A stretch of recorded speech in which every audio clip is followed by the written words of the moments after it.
Hey, what's up guys, I'm from BST Tech with another video. Today's video is about how to uninstall unwanted apps using iObit uninstaller. In order to do this, you need to go onto the Microsoft Store and install iObit uninstaller, which is a paid version, but you can use this for free in order to install a couple of apps for the first 7 or 14 days.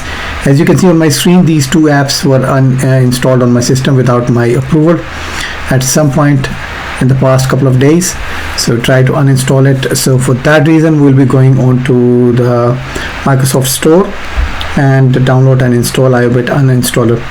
You need to remember that once the iObit uninstaller is installed, you need to open the iObit uninstaller application from your desktop or start menu, then view installed programs, and then find apps to uninstall.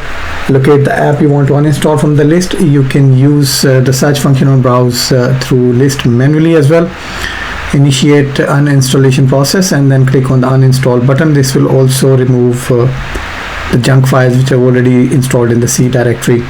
Remember, the complete installation will take a couple of moments, in some cases depending on the file size up to 2 minutes. You need to wait for iObit uninstaller to remove the apps from your system. Once the process is complete, you should see a confirmation message indicating that the app has successfully uninstalled XYZ software.